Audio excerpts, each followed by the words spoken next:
জি sir. আজকে আমরা video conferencing থেকে শুরু করব। তো ভিডিও কনফারেন্সিং কি? ভিডিও কনফারেন্সিং হচ্ছে আমরা ছবি দেখে যে কনভারসেশন করি, যেখানে একাধিক পার্সন জয়েন করবে। যেমন আমরা যখন বলি যে তোমার অডিও কনফারেন্সিং, সেখানে ছবি দেখা ছাড়া শুধুমাত্র ভয়েস আমরা হচ্ছে দিয়ে আমরা আমাদের কথা শেয়ার করতে পারি মাল্টিপল পার্সনের মধ্যে। কিন্তু যখন এই ব্যাপারটা এরকম হয় যে আমরা ছবি দেখছি, সে মানুষটার ভিডিও এবং কথা শুনতে পাচ্ছি, এবং সেখানে আমাদের বিভিন্ন বিজনেস ডিল যেমন মিটিং, অফিসিয়াল মিটিং, এই যে আমরা তোমাদের সাথে এখন কন্ট্যাক্ট করছি, এটা কিন্তু ভিডিও কনফারেন্সিং এর মাধ্যমে। কারণ আমরা জুম অ্যাপের মাধ্যমে ভিডিও কনফারেন্সিং এ কিন্তু আসলে ক্লাসটা হচ্ছে, তাই না?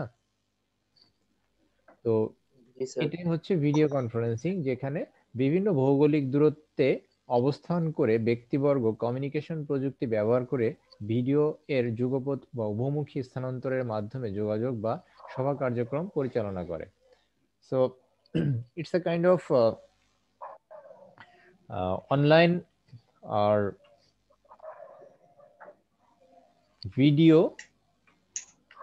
and conversation using your image or your appearance.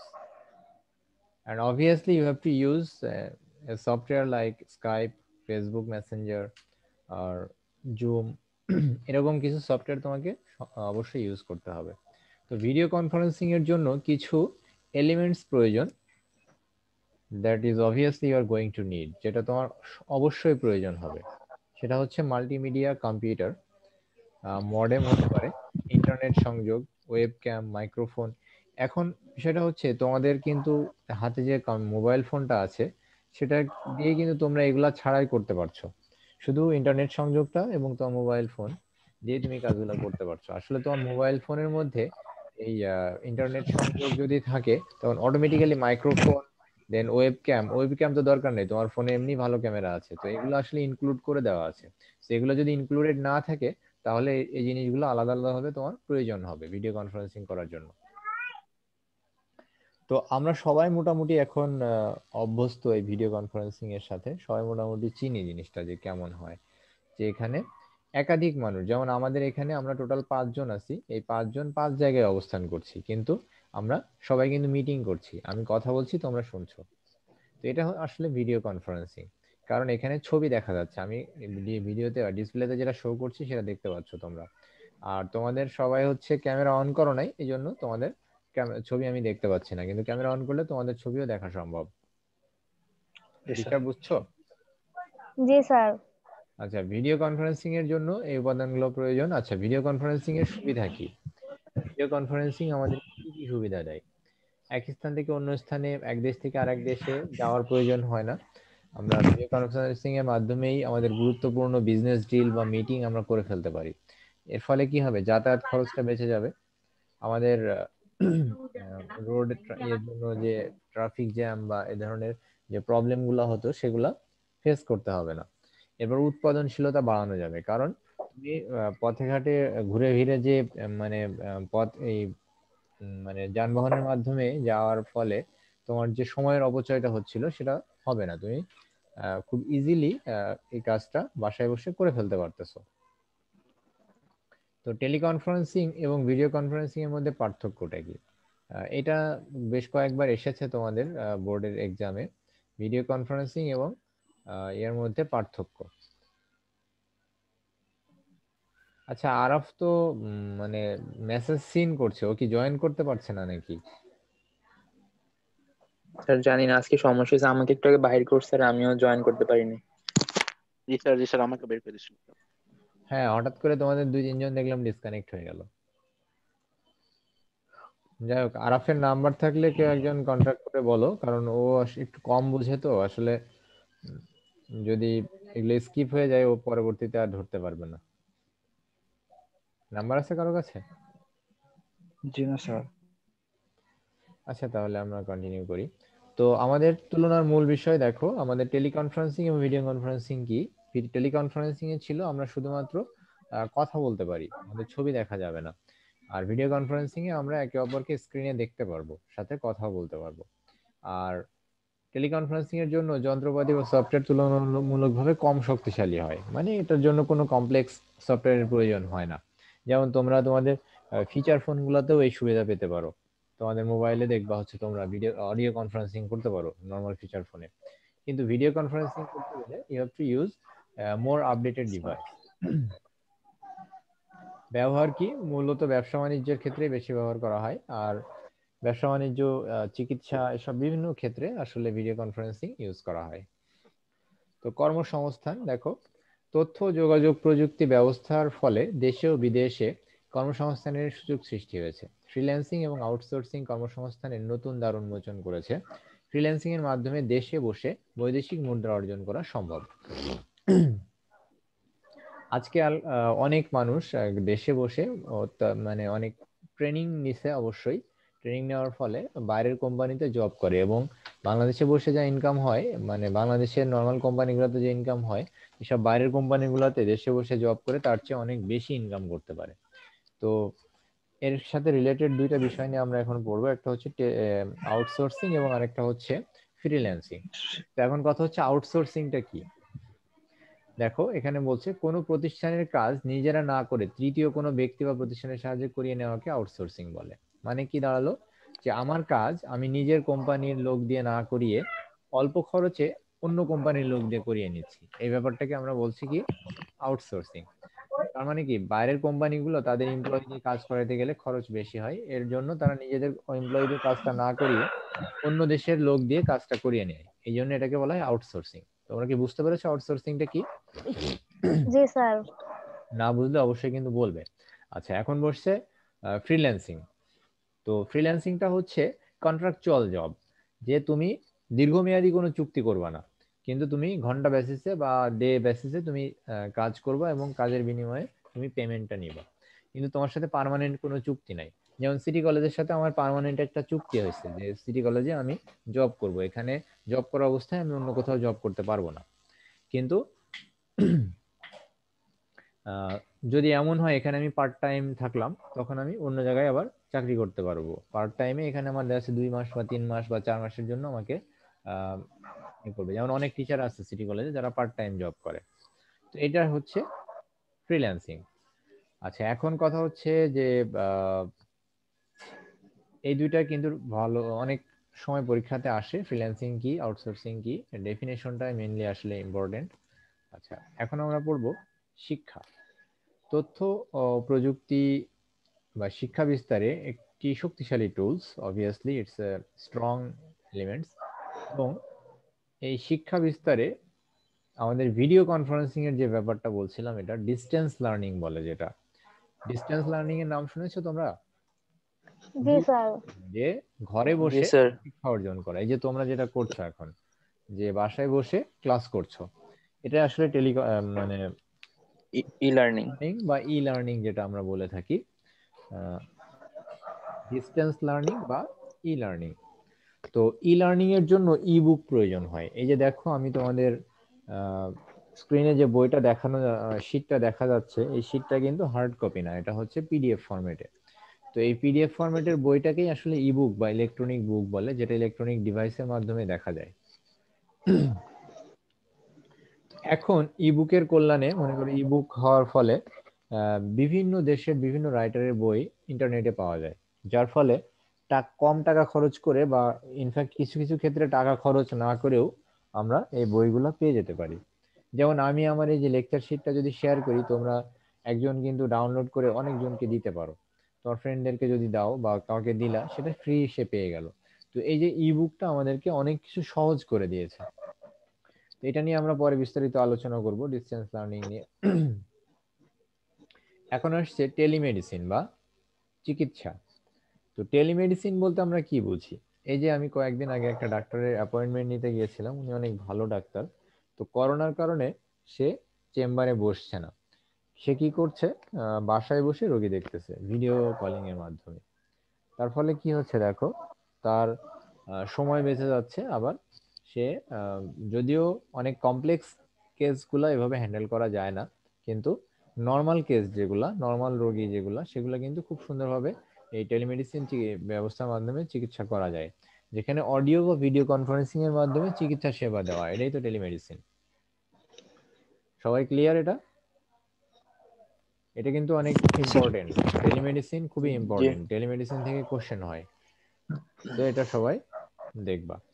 আচ্ছা, এখন আসছে গবেষণা। গবেষণা কাজে তথ্য যোগাযোগ প্রযুক্তির ব্যবহার অপরিসীম, অনেক ব্যবহার আছে এটার।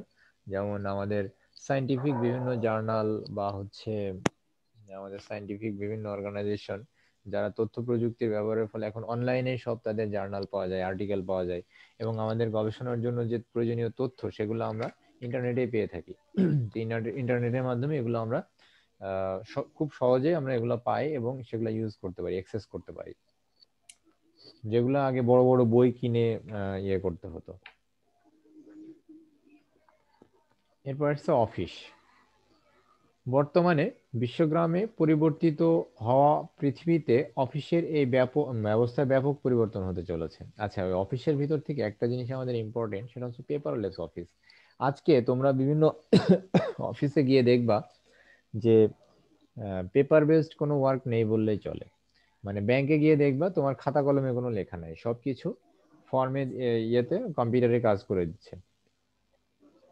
তার মানে কি দিন দিন আসলে পেপারের কাজগুলো কমে যাচ্ছে, সবকিছু মেশিন দিয়ে করা হচ্ছে। তো এটাই হচ্ছে অফিস অটোমেশন, যেটা হচ্ছে অটোমেটিক্যালি তুমি কম্পিউটারের মাধ্যমে কাজগুলা সার্ভিসগুলো পেতে পারো।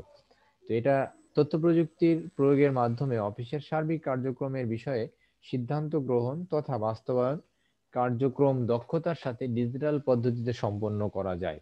এই ধরনের প্রযুক্তি নির্ভর কার্যক্রমকে বলা হয় অফিস অটোমেশন। ক্লিয়ার? অফিস জি স্যার। অটোমেশন কি বুঝতে পেরেছো? যে অফিসের কার্যক্রম কম্পিউটারের মাধ্যমে মানে অটোনোমাস করা, যেটা স্বয়ংক্রিয়ভাবে কাজগুলো হয়ে যাবে। তো হোম অটোমেশনটা কি? হোম অটোমেশন হচ্ছে আমাদের বাসার যত যা কিছু আছে, যেমন ফ্রিজ, টিভি, ওভেন বা হচ্ছে ফ্যান, এসি, এগুলা হচ্ছে আমরা রিমোট কন্ট্রোল ডিভাইসের মাধ্যমে বা আমাদের মোবাইল ডিভাইসের মাধ্যমে যদি কন্ট্রোল করতে পারি। মনে করো তুমি বাসার দরজা আটকাও নাই, তো তুমি অফিসে চলে গিয়েছো, অফিস থেকে হঠাৎ করে তোমার মনে পড়লো যে আমি বাসার দরজা আটকাইনি, তাহলে তুমি ওখান থেকে কন্ট্রোল করে তুমি বাসার দরজাটা লক করে দিলা। তো এটা হচ্ছে অটোমেশন, যেখানে তুমি দূর থেকে এগুলা কন্ট্রোল করতে পারবে। দেখো, স্মার্ট হোম এমন একটা বাসস্থান যেখানে রিমোট কন্ট্রোলিং এর সাহায্যে যে কোনো স্থান থেকে কোনো বাড়ির security control system, heating system, cooling system, lighting system, বিনোদন সিস্টেম সহ বিভিন্ন ধরনের সিস্টেম নিয়ন্ত্রণ করা যায়। এটাকে স্মার্ট হোম বলে। তো এখানে কোশ্চেন কি হতে পারে দেখো, হোম অটোমেশন কি? হোম অটোমেশন তো বললামই, হচ্ছে শিক্ষাক্ষেত্রে অনলাইন লাইব্রেরির ভূমিকা বুঝিয়ে লেখো। এটা আমরা বললাম যে একটু আগে, যে অনলাইন লাইব্রেরি থেকে আমরা ইজিলি বই ডাউনলোড করতে পারি। আচ্ছা, ঘরে বসে 1000 মাইল দূরের লাইব্রেরিতে পড়াশোনা করা যায়। হ্যাঁ, 1000 মাইল দূরে যদি ধরো আমেরিকাতে একটা লাইব্রেরি দেওয়া আছে, অনলাইন লাইব্রেরি, আমরা এখান থেকে 8000 কিলোমিটার দূরে বসে আমরা হচ্ছে সেখান থেকে বইগুলো আমরা অ্যাক্সেস করতে পারি। তো this is the blessings of modern science and global village.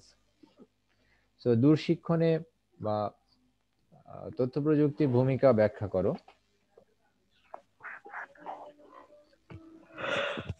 দূরশিক্ষণ বা ডিস্টেন্স লার্নিং এর কথা বলছিলাম, ভিডিও কনফারেন্সিং এর মাধ্যমে আমরা এই জিনিসটা করতে পারি।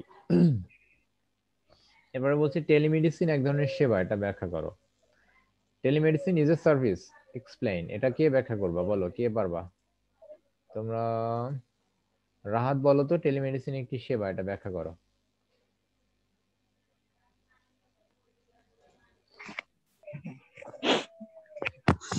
স্যার, টেলিমেডিসিনের মাধ্যমে মানে দূর দূরে দূর স্যার আমি বলি, হ্যাঁ বলো। তথ্য যোগাযোগ প্রযুক্তির ব্যবহারের মাধ্যমে একজন ডাক্তার যখন দূরবর্তী স্থান থেকে অবস্থান করে তার হচ্ছে রোগীদেরকে যে সেবা দেওয়া হয় তাকে টেলিমেডিসিন বলে। এই ক্ষেত্রে এটাকে একটা সেবা হিসেবে ধারণা করা যায়, কারণ হচ্ছে যে ক্ষেত্রে কারণ এই ক্ষেত্রে হচ্ছে যে একজন চিকিৎসক তার রোগীকে অনলাইনের মাধ্যমে তথ্য যোগাযোগ প্রযুক্তির মাধ্যমে রোগীকে সেবা দিয়ে যাচ্ছে। হ্যাঁ, অ্যাকচুয়ালি সেবা বলতে আমরা কি বুঝি, যে তার সেবা মানে কেউ অসুস্থ হলে তাকে সুস্থ করে তোলা বা কারো মানে উপকার করা, এটাই তো সেবা। তো আসলে টেলিমেডিসিনের মাধ্যমে কি কারো উপকার হচ্ছে, ব্যাপারটা এরকম। তো এই জন্য এটা হচ্ছে এক ধরনের সার্ভিস বা সেবা। সেটা অডিও কনফারেন্সিং হতে পারে বা ভিডিও কনফারেন্সিং হতে পারে। ঘরে বসে ডাক্তারের চিকিৎসা গ্রহণ করা যায়, ব্যাক করে এটা পারবা। আইসিটি শিক্ষায় শিক্ষিত জনবলের জন্য উপার্জনের ক্ষেত্রে সহজ সুযোগ সৃষ্টি হয়েছে, ব্যাখ্যা করো। দিশা এটা বলো তো, এটা স্যার কোনটা? এটা আইসিটি শিক্ষায় শিক্ষিত জনবলের জন্য উপার্জনের ক্ষেত্রে সহজ সুযোগ সৃষ্টি হয়েছে, ব্যাখ্যা করো। Sir outsourcing. হ্যাঁ, ফ্রিল্যান্সিং বা আউটসোর্সিং, গুড।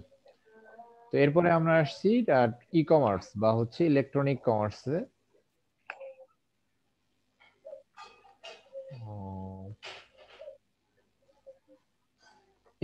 ই শব্দটা থাকলে আমি তোমাদেরকে বলেছিলাম যে ই শব্দটা থাকলে তোমরা বুঝে নিবা যে সেটা হচ্ছে ইলেকট্রনিক। তো ই কমার্স মানে হচ্ছে ইলেকট্রনিক কমার্স। ই কমার্স বলতে আমরা আসলে কি বুঝি? Any kinds of electronic, any kinds of transaction বা business transaction that is done through electronic or telecommunication device, that is called e-commerce। মানে তথ্য প্রযুক্তি বা টেলিকমিউনিকেশন ডিভাইসের মাধ্যমে ব্যবসা কার্যক্রম পরিচালনা করাকেই ই কমার্স বলে। সেটা ঘরে বসে হতে পারে, অফিসে বসে হতে পারে, যে কোনো জায়গায় বসে হতে পারে। তার মানে ইন্টারনেট এবং কম্পিউটার নেটওয়ার্কের মাধ্যমে পণ্য বেচা কিনা করা, এটাই হচ্ছে ই কমার্স। তো ই কমার্সটা হচ্ছে চার প্রকার মেইনলি। একটা হচ্ছে business to consumer, B to C, business to business, B to B, consumer to business, C to B, and consumer to consumer. এই চারটা জিনিস আমি তোমাদের এখন এক্সপ্লেইন করব, সবাই খুব মনোযোগ দিয়ে শুনবা। এটা খুবই বেশ ইম্পর্টেন্ট, তোমাদের আসতে পারে। প্রথমে আসছে বিজনেস টু কাস্টমার বা কনজিউমার। তোমরা ধরো দোকান থেকে একটা ফোন কিনলা, অনলাইনে অর্ডার করলা পিকাবো.com বা দরাজ.com থেকে। এটা হচ্ছে বিজনেস টু কাস্টমার। একটা বিজনেস অর্গানাইজেশনের কাছ থেকে তুমি ফোনটা অর্ডার করলা, তারা তোমাকে ফোনটা ডেলিভারি দিয়ে গেল। এটা কি বিজনেস টু কনজিউমার, একটা বিজনেস অর্গানাইজেশনের সাথে তোমার যে সম্পর্ক। এরপরে বলছে বিজনেস টু বিজনেস। এখন বলো যে এই যে মানে ই ভ্যালি বা হচ্ছে এই যে যেসব দরাজ.com বা যেগুলো আছে, এগুলাতে কি একটা কোম্পানির পণ্য বিক্রি হয়? জানো স্যার। দেখো আমি তোমাদেরকে একটা এক্সাম্পল দেই।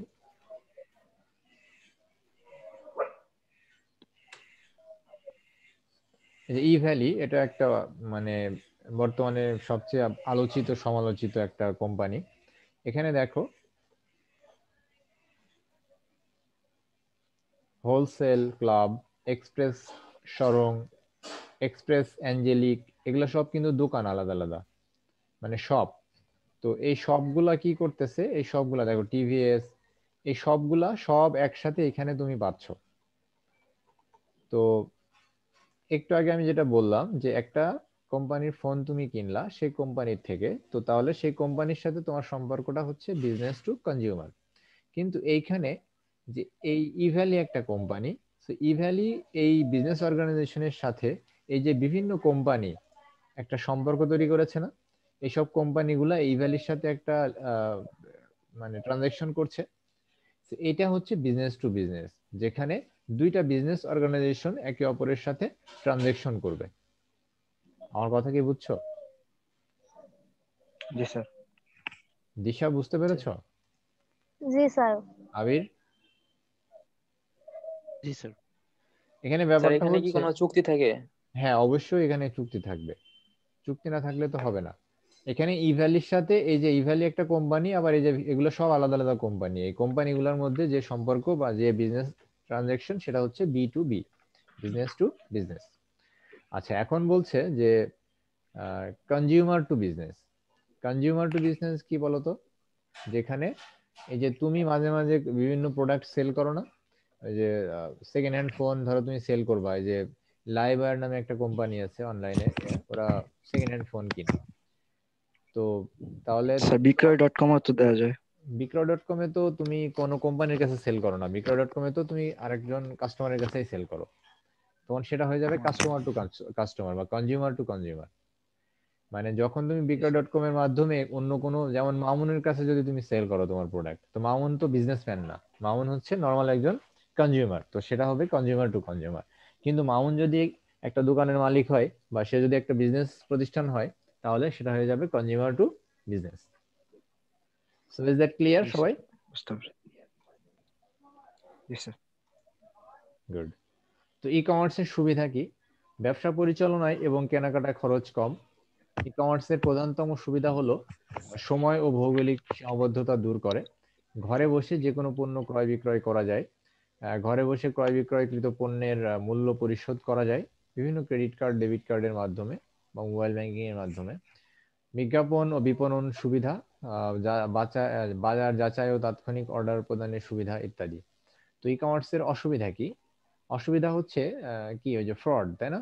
অনেক সময় এক জিনিস দেখায় আরেক জিনিস দিয়ে দেয়, এরকম করে না অনেক কোম্পানি?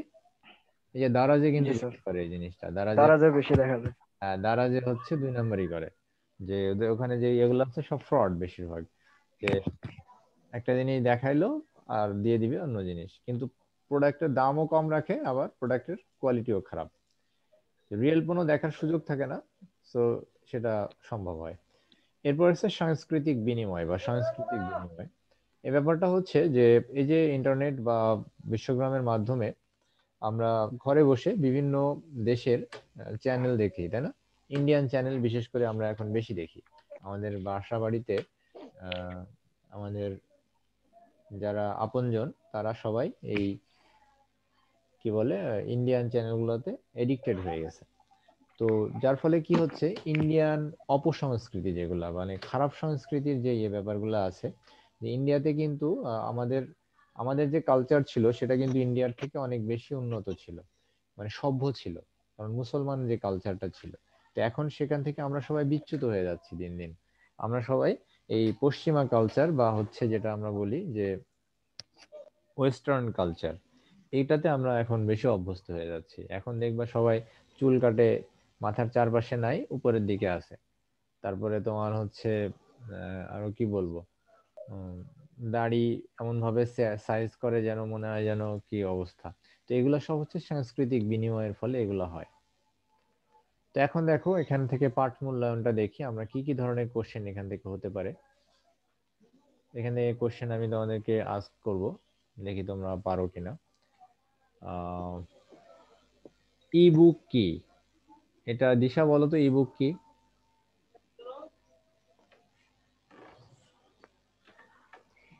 ই বুক হচ্ছে ইলেকট্রনিক্স বই, মানে যে ইলেকট্রনিক বই, ইলেকট্রনিক বুক, ইন্টারনেটে, হ্যাঁ। হ্যাঁ, হ্যাঁ, ঠিক আছে। পিডিএফ ইলেকট্রনিক বই ফরম্যাটের যে কোন একটা বই, পিডিএফ জি ফরম্যাটের স্যার। কথা বলতে হবে, হ্যাঁ, পিডিএফ বা ডকুমেন্ট ফরম্যাট। আচ্ছা, যাই হোক,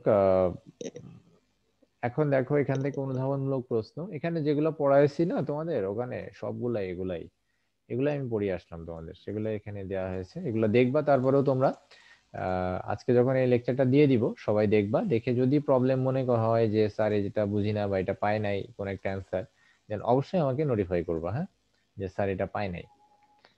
তথ্য জি প্রযুক্তি স্যার। নির্ভর বিশ্বই বিশ্বগ্রাম ব্যাখ্যা করো। এটা রাহাত ব্যাখ্যা করো তো, এই তথ্য প্রযুক্তি নির্ভর বিশ্বই বিশ্বগ্রাম এটা।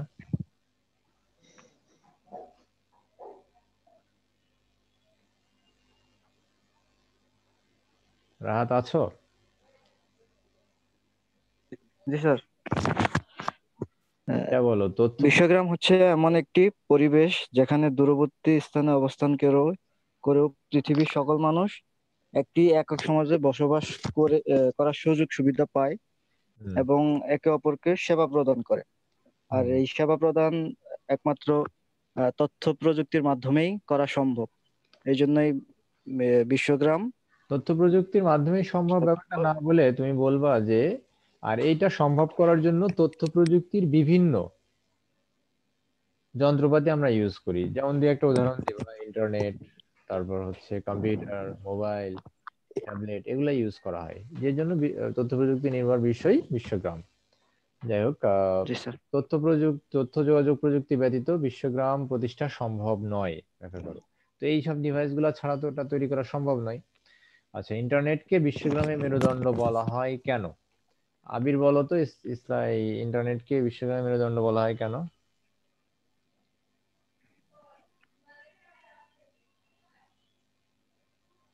আবির? স্যার ইন্টারনেট স্যার পৃথিবীর সকল লোককে স্যার মানে স্যার একই সূত্রে গেতেছে হ্যাঁ, একই বলে সূত্রে স্যার গেছে। একে আসলে অপরের এটার অ্যান্সারটা এভাবে বলবা যে ইন্টারনেট ছাড়া বিশ্বগ্রাম বাস্তবায়ন সম্ভব নয়, এক কথায়।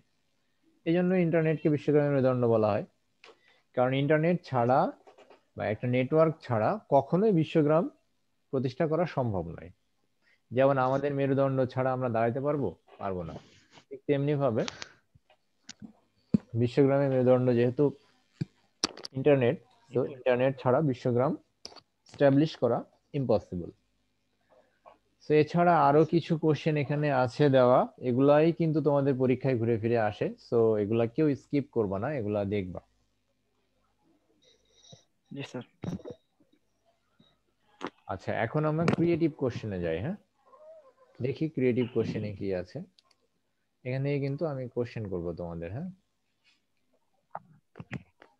রায়হান সাহেব নিজের ল্যাপটপ ব্যবহার করে বহির্বিশ্বের বিভিন্ন অনুষ্ঠান দেখেন এবং আমেরিকা প্রবাসী ছেলের সাথে প্রতিদিন কথা বলেন। প্রতিবেশী দবির তার প্রয়োজনীয় কৃষি সংক্রান্ত বিভিন্ন পরামর্শ ও সেবা কৃষিবিদদের নিকট থেকে রায়হান সাহেবের মাধ্যমে সংগ্রহ করেন। রায়হান সাহেবের মেয়ে লিজা ল্যাপটপের মাধ্যমে বিদেশি লাইব্রেরি ও বিশ্ববিদ্যালয় থেকে প্রয়োজনীয় তথ্যাদি সংগ্রহ করে ঘরে বসেই একটি বিদেশি ডিগ্রি অর্জন করে। এখন বলছে উদ্দীপকে রায়হান সাহেবের ক্ষেত্রে বিশ্বগ্রামের ধারণা সংশ্লিষ্ট কোন উপাদানটি প্রতিফলিত হয়েছে ব্যাখ্যা করো। রায়হান সাহেব ল্যাপটপ ভিডিও ব্যবহার করে কনফারেন্সিং। বিশ্বগ্রামে বহির্বিশ্বের বিভিন্ন অনুষ্ঠান দেখে এবং আমেরিকা প্রবাসী ছেলের সাথে কথা বলে। তাহলে এটা কোন বিষয়টা প্রতিফলিত হয়েছে বলো? Video conferencing. ভালো করে খেয়াল করো সবাই, কে বলতে পারো বলো?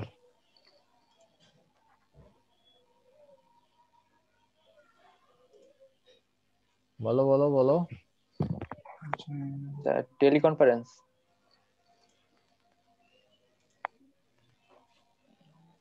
মাথা খাটাও, মাথা খাটাও। ই-লার্নিং। আরে এখানে তো স্পেসিফিক্যালি তোমাকে বলে নাই যে কিভাবে কথা বলে বা কিছু। দেখো এখানে বহির্বিশ্বের অনুষ্ঠান দেখে আবার ছেলের সাথে কথা বলে, তার মানে যোগাযোগ। আমরা যোগাযোগের ভিতরে পড়লাম না ভিডিও কনফারেন্সিং বা অডিও কনফারেন্সিং? জি তার জি মানে স্যার। মেইন অ্যান্সারটা হবে যোগাযোগ। আর এরপরে তুমি বলবা যে ব্যাখ্যাতে যে দেখো এই যে বোল্ড করে দিয়েছে যোগাযোগ উপাদানটি প্রতিফলিত হয়েছে। এরপরে সে ভিডিও কনফারেন্সিং এর মাধ্যমে কথা বলে বা ইয়ে করে।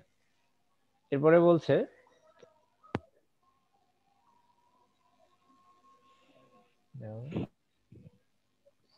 যে আমাদের দেশের শিক্ষায় লিজার কর্মকাণ্ডের প্রভাব বিশ্লেষণ করো।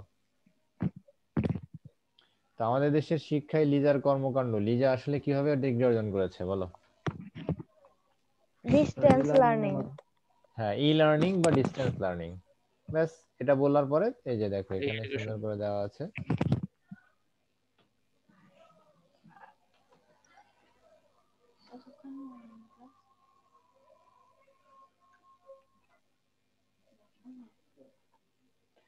তো উদ্দীপকটি পড়ো এবং প্রশ্নগুলোর উত্তর দাও।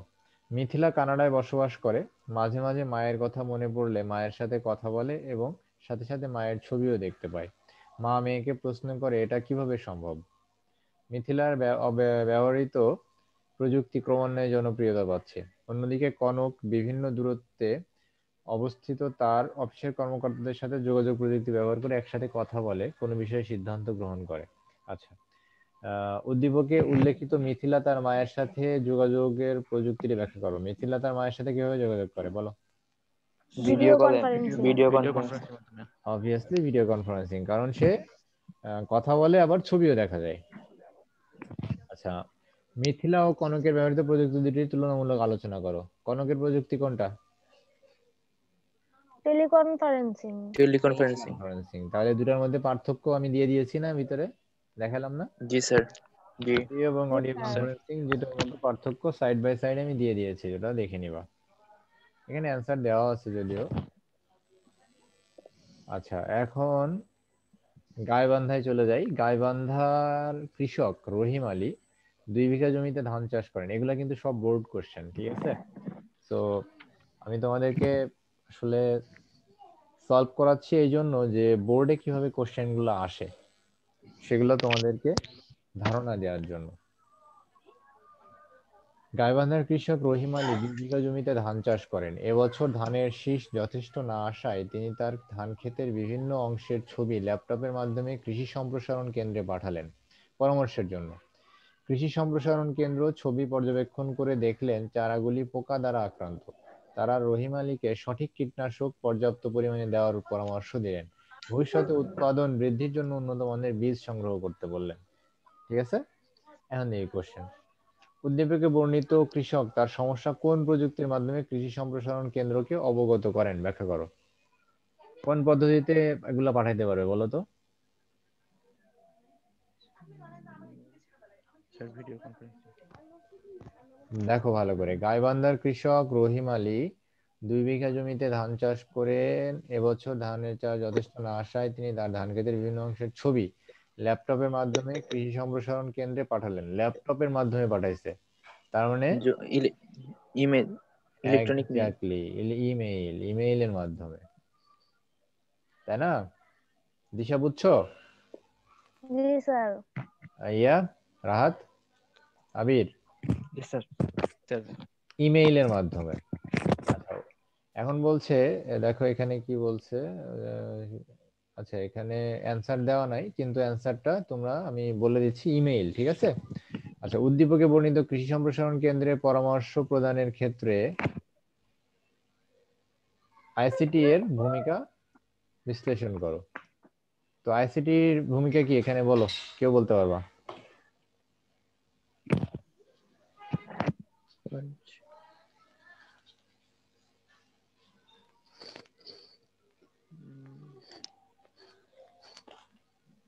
স্যার যোগাযোগ।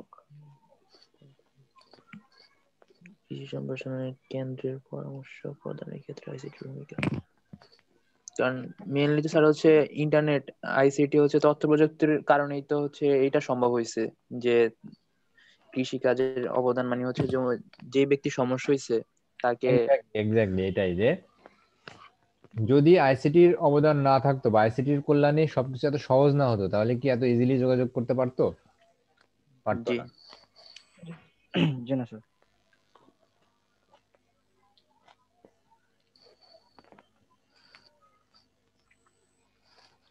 সেই ব্যাপারটা মাথায় রাখবা।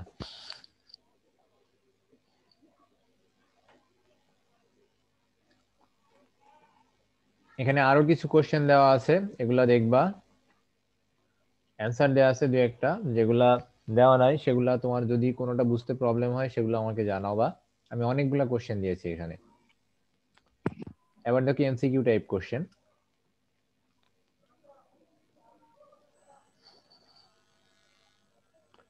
যে কোনো সভা বিশ্বগ্রামের অফিসে করতে হলে প্রয়োজন হবে কোনটি? বলো। স্যার স্যার 1 দেখা 2। যাচ্ছে না ফ্রেশ। যে কোনো সবার বিষয়। হ্যাঁ, 1 আর 2। জি স্যার স্ক্রিনে তো দেখা যাচ্ছে না আমার।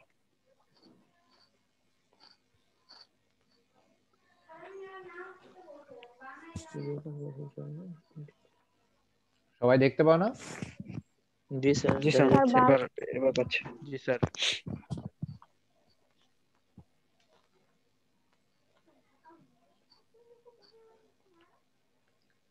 ভিডিও কনফারেন্সিং এর জন্য কোনটি প্রয়োজন নয়?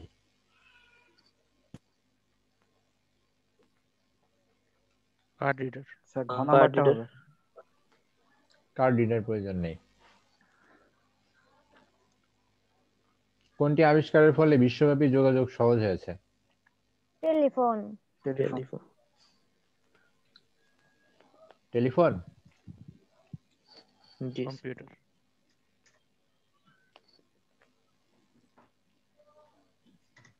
দেখো ভালো করে। স্যার টেলিফোন হবে।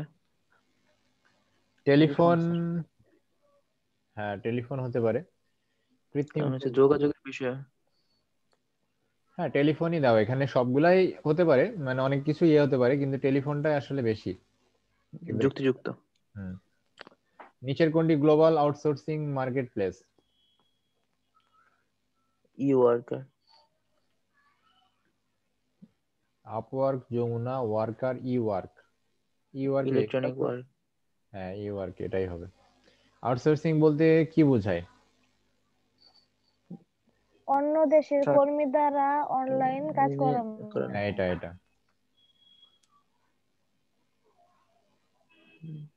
গ্লোবাল আউটসোর্সিং এর মার্কেট প্লেস freelancer.com। তিনটাই হবে। স্যার শেষেরটা কি দেওয়া আছে বোঝা যায় না। গুরু, গুরু.com ও আছে আর কি, এখন আছে কিনা জানি না, সময় ছিল। যাই হোক, এখানে যে এমসিকিউ গুলো দেওয়া আছে এগুলো সবাই দেখবা, হ্যাঁ? যদি প্রবলেম মনে করো তাহলে আমাকে জানাবা। আজকে আর জি স্যার। আসসালামু আলাইকুম স্যার।